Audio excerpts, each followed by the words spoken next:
ಸ್ನೇಹಿತರೆ, ನಮ್ಮ YouTube channel, Kannada channel, ಸಾಂಸ್ಕೃತಿಕ ಚಾನಲ್ ಹೃದಯಪೂರ್ವಕವಾದ ಸ್ವಾಗತ. ಸ್ನೇಹಿತರೆ, ಈ ವಿಡಿಯೋದಲ್ಲಿ ನಾನು ಕೊಡುವಂಥ ಮಾಹಿತಿ ಧಾರ್ಮಿಕ ಜ್ಞಾನ, ಆಧ್ಯಾತ್ಮಿಕ ಜ್ಞಾನ. ಓಕೆ ಸ್ನೇಹಿತರೆ, ದೇವಿಯ ಮಹಾತ್ಮೆ, ದೇವಿಯ ಮಹಾತ್ಮೆ ಈ ಒಂದು ಹೆಸರು ಏನಿದೆ ಅಲ್ಲ, ಈ ಹೆಸರಿನ ಬಗ್ಗೆ ನೀವು ಕೇಳಿದ್ದೀರ. ದೇವಿ ಮಹಾತ್ಮೆ ನಾಟಕವನ್ನು ನೋಡಿರಬಹುದು, ದೇವಿ ಮಹಾತ್ಮೆ ಸಿನಿಮಾ ಚಿತ್ರವನ್ನು ನೋಡಿರಬಹುದು, ದೇವಿ ಮಹಾತ್ಮೆ ಗ್ರಂಥದ ಬಗ್ಗೆ ಕೇಳಿರಬಹುದು, ದೇವಿ ಮಹಾತ್ಮೆ ಮಹಿಮೆ ಬಗ್ಗೆ ಹಾಡುಗಳನ್ನು ಕೇಳಿರಬಹುದು, ಇನ್ನಿತರ ಮುಂತಾದ ವಿಷಯಗಳ ದೇವಿ ಮಹಾತ್ಮೆ, ದೇವಿ ಮಹಿಮೆ ಬಗ್ಗೆ ಕೇಳಿರಬಹುದು. ನಾನು ಇಲ್ಲಿ ಮಾತಾಡೋದು ಏನಂತಂದ್ರೆ, ದೇವಿ ಮಹಾತ್ಮೆಯ ಗ್ರಂಥ ಪಾರಾಯಣ, ದೇವಿಯ ಗ್ರಂಥ ಮಹಾತ್ಮೆಯ ಪಾರಾಯಣ ಎಷ್ಟು ಮಹತ್ವದಿಂದ ಕೂಡಿದೆ. ಸ್ನೇಹಿತರೆ,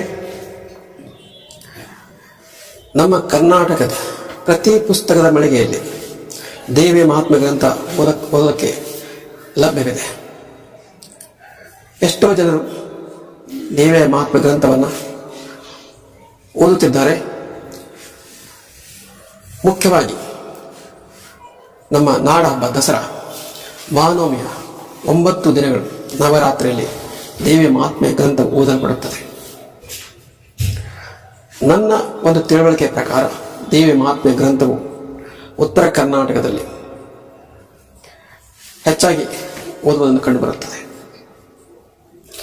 ಇನ್ನು ದಕ್ಷಿಣ ಕರ್ನಾಟಕದಲ್ಲಿರ್ಬೋದು, ಅಥವಾ ಉತ್ತರ ಭಾರತ ಇರ್ಬೋದು, ಅಥವಾ ದಕ್ಷಿಣ ಭಾರತ ಇರ್ಬೋದು, ಎಲ್ಲ ಕಡೆಯೂ ಕೂಡ ಆ ಶಕ್ತಿ, ಸ್ತ್ರೀ ಶಕ್ತಿ ದೇವಿ ಒಬ್ಬಳೇ ಇದ್ದಾಳೆ. ಅವಳನ್ನು ನೋಡುವಂಥ ಒಂದು ದೃಷ್ಟಿಕೋನ, ಒಂದು ಆರಾಧಿಸುವಂಥ ಒಂದು ಪದ್ಧತಿ ಬೇರೆ ಬೇರೆ ಇದೆ ಅಷ್ಟೇ. ಆದರೆ ಶಕ್ತಿ ಒಂದೇ, ಸ್ತ್ರೀ ಶಕ್ತಿ.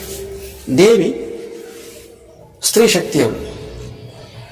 ನಮ್ಮ ಭಾರತದ ಮಣ್ಣು ಆಗಿರ್ಬೋದು, ಸನಾತನ ಧರ್ಮ ಆಗಿರ್ಬೋದು, ಧರ್ಮ ಅಂತ ಹೇಳಲ್ಲ, ಧರ್ಮ ಅನ್ನೋ ಪದ ನಾವು ಹೇಳಲ್ಲ, ಸನಾತನ ನಾಗರಿಕತೆ ಅಂತ ಹೇಳ್ಬೋದು. ಸ್ತ್ರೀಗೆ ಆದ್ಯತೆ ಕೊಟ್ಟಿದೆ.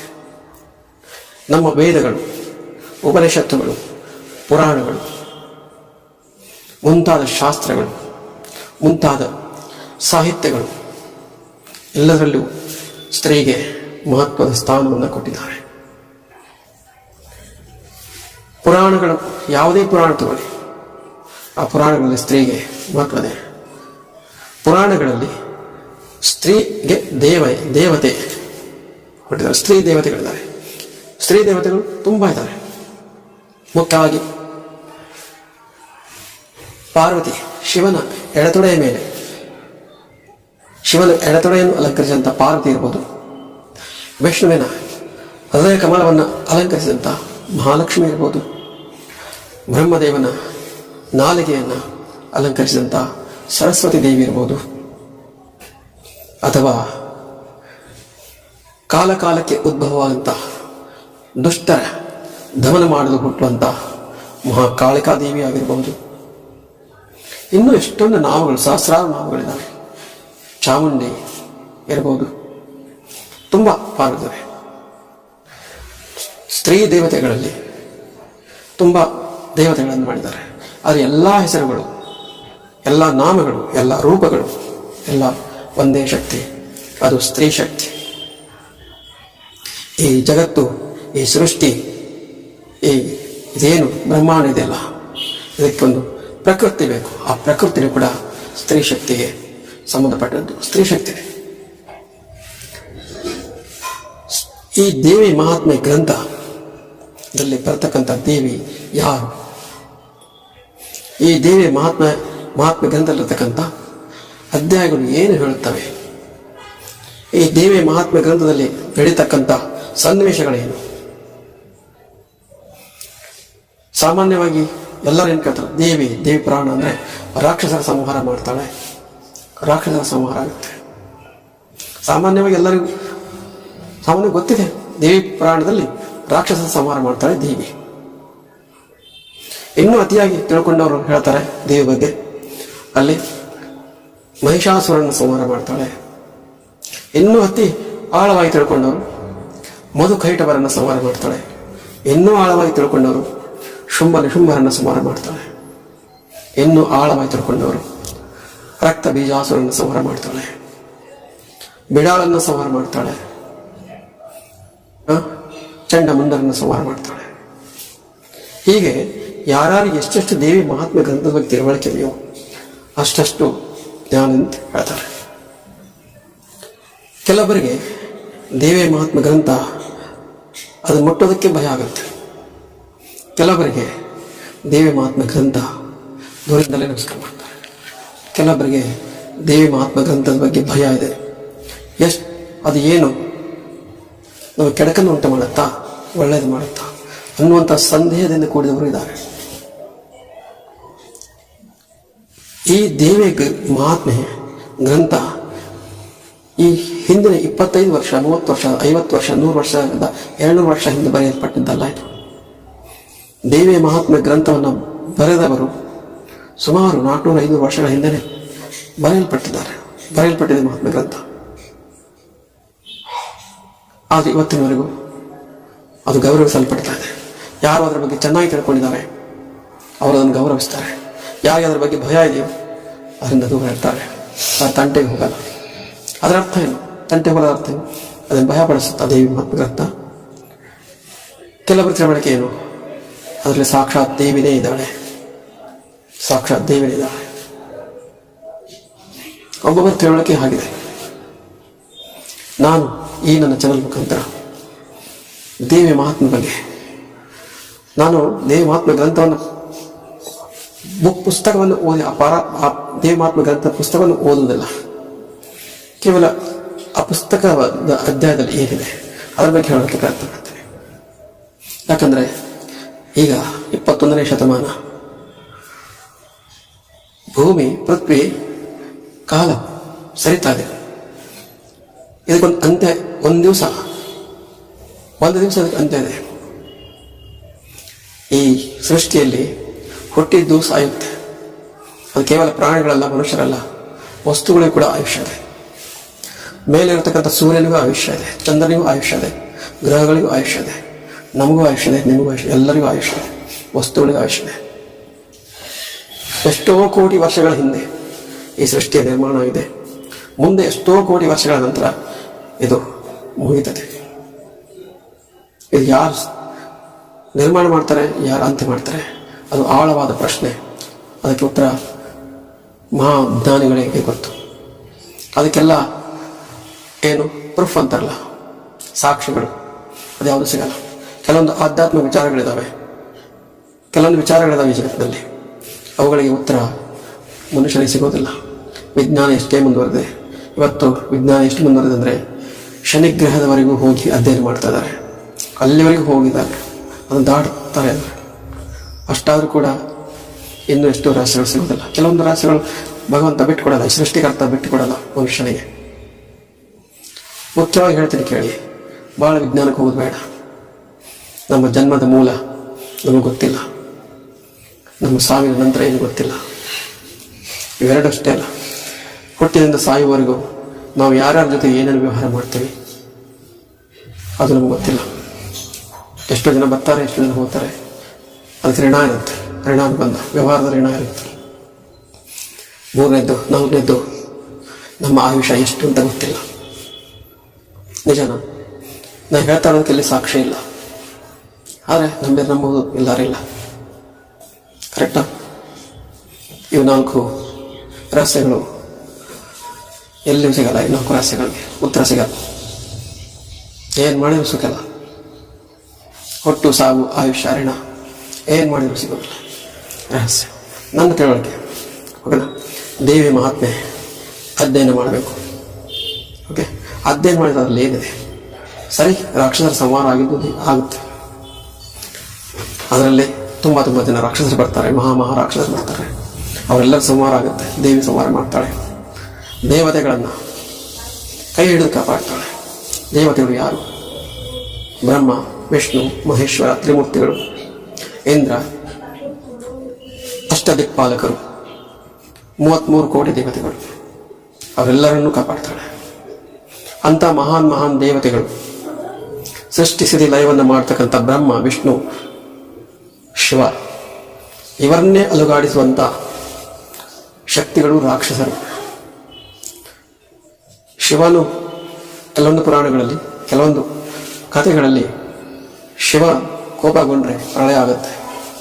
ಇದನ್ನು ಕೇಳಿದ್ರೆ ಅಂಥ ಶಿವನನ್ನೇ ಹೆದರಿಸುವಂಥ, ಅಂಥ ಶಿವನಿಗೆ ಹೆದರಿಸುವಂಥ ರಾಕ್ಷಸ ಶಕ್ತಿಗಳು, 10 ಅವತಾರಗಳನ್ನು ತಾಳಿದಂಥ ವಿಷ್ಣುವಿಗೆ ಹೆದರಿಸುವಂಥ ರಾಕ್ಷಸರು, ಇಡೀ ವಿಶ್ವಕ್ಕೆ ಜ್ಞಾನವನ್ನು ಕೊಡುವಂಥ ಬ್ರಹ್ಮದೇವನಿಗೆ ಅಲೆಗಾಡಿಸುವಂಥ ರಾಕ್ಷಸರು. ಅಂಥ ರಾಕ್ಷಸರ ಸಂಹಾರ ಆಗುತ್ತೆ. ಸಾದ ರಾಕ್ಷಸರಲ್ಲ ಅವರು. ಮಧುಕೈಟವ ಅಂತ ಮಧುಕೈಟವರ ಅಂತ್ಯ, ಮಹಿಷಾಸುರನ ಅಂತ್ಯ, ಶುಂಭ ನಿಶುಂಭರ ಅಂತ್ಯ. ಈ 3 ಅಧ್ಯಾಯಗಳಿದಾವೆ, 3 ಚರಿತ್ರೆಗಳಿದ್ದಾವೆ ಅಧ್ಯಾಯದಲ್ಲಿ. ಆದರೆ ನಿಜವಾಗಿಯೂ ಈ ರಾಕ್ಷಸರು ಇದ್ರ ದೇವತೆಗಳೆಲ್ಲಿದ್ದಾರೆ? ರಾಕ್ಷಸರು ಎಲ್ಲಿದ್ದಾರೆ? ಈಗ ಎಲ್ಲಿದ್ದಾರೆ ದೇವತೆಗಳು? ಕಣ್ಣಿಗೆ ಕಾಣ್ತಾರ? ಬ್ರಹ್ಮದೇವರು ಕಾಣ್ತಾರ, ವಿಷ್ಣು ದೇವರು ಕಾಣ್ತಾರ, ಶಿವದೇವರು ಕಾಣ್ತಾರ, ಹಾಗೆ ಅವರು ರಾಕ್ಷಸರು ಕಾಣ್ತಾರ? ಆದರೆ ದೇವಿ ಮಹಾತ್ಮೆ ಗ್ರಂಥ ಅದರ ಮೂಲ ಏನು ಅಂತಂದರೆ, ಇವರು ಎಲ್ಲ ರಾಕ್ಷಸರು ದೇವತೆಗಳು ಎಲ್ಲರೂ ಬೇರೆ ಎಲ್ಲೂ ಹೊರಗಿಲ್ಲ, ಅವರು ನಮ್ಮ ಒಳಗೆ ಇದ್ದಾರೆ, ನಮ್ಮ ಒಳಗೆ ಇದ್ದಾರೆ, ಮನುಷ್ಯನ ಪ್ರಾಣಿಗಳ ಶರೀರದಲ್ಲಿ ಇದ್ದಾರೆ. ಮಧುಕೈಟವರು, ಬ್ರಹ್ಮ, ಮಹಿಷಾಸುರ, ಶುಂಭ ನಿಶುಂಭ, ರಕ್ತಬೀಜಾಸುರ, ಬಿಡಾಲ, ಚಂಡಮುಂಡರು, ಇಂಥ ಮಹಾನ್ ರಾಕ್ಷಸರು ನಮ್ಮ ಶರೀರದ ಒಳಗೆ ಇದ್ದಾರೆ. ಬ್ರಹ್ಮ, ವಿಷ್ಣು, ಮಹೇಶ್ವರರು ಕೂಡ ನಮ್ಮ ಶರೀರದ ಒಳಗೆ ಇದ್ದಾರೆ. ಈ ಮಹಾತ್ಮೆ ಮತ್ತು ದೇವಿ ಯಾರು? ಹಾಗಾದರೆ ದೇವಿ ಈ ಶರೀರದ ಒಳಗೆ ಇದ್ದಾಳೆ.